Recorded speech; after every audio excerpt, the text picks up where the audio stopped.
মোংলায় ছাত্রদলের উদ্যোগে মাদক বিরোধী অভিযান। মোংলা উপজেলা প্রতিনিধি মোহাম্মদ মাহিম ইসলামের তথ্যচিত্রে দেখুন বিস্তারিত। 22শে ডিসেম্বর সোমবার মোংলা সরকারি কলেজ ছাত্রদলের সাধারণ সম্পাদকের নেতৃত্বে মোংলা পৌর ৫ নং ওয়ার্ড এলাকা যুব সমাজের উদ্যোগে মাদক বিরোধী অভিযানে শ্রম কল্যাণ রোডে বিপুল পরিমাণে গাঁজাসহ একজনকে আটক করা হয়েছে। এ সময় শামীম হোসাইন বলেন, এই এলাকায় মাদক সেবনকারী এবং মাদক ব্যবসায়ী এত পরিমাণে বেড়ে গেছে, যার কারণে নারীরা বাসা থেকে বের হতেও ভয় পাচ্ছে।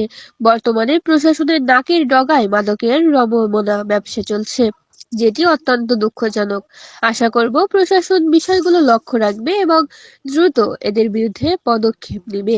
আমরা যুব সমাজ প্রশাসনের কাছ থেকে একটা মাদক মুক্ত সমাজ আশা করি। সন্দেহভাজন এক ব্যক্তির কাছে 15 বোতল মাদক পাওয়া যায়।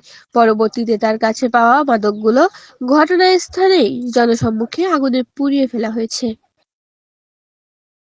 ভাইয়েরা আছে তারাও আমাদের থেকে উৎসাহিত হয়ে এরকম যদি অভিযান চালায় তাহলে হয়তো বা যুব সমাজটা অনেক ভালোভাবে গড়িত হবে। ঠিক আছে, তো এটা আমরা পাইছি, এটা আমরা এখন পুড়িয়ে দেবো। আইন শৃঙ্খলা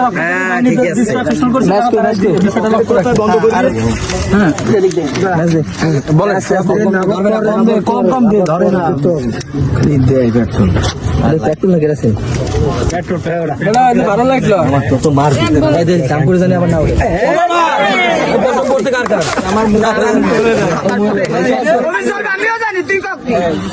বলো বলো বলো বলো বলো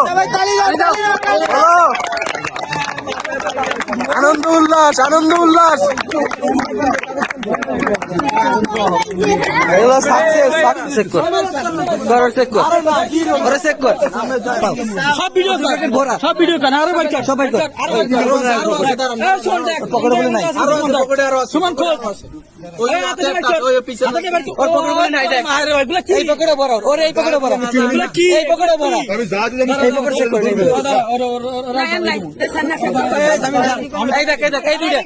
আসসালামু আলাইকুম। আজকে 22/12/2025 তারিখ আমাদের এই 5 নম্বর শ্রম কল্যাণ রোডে আমরা এলাকার যুব সমাজ মিলে আমরা একটা মাদক অভিযান চালাইছিলাম। দীর্ঘদিন যাবত এখানে মাদক চলে, তো আমাদের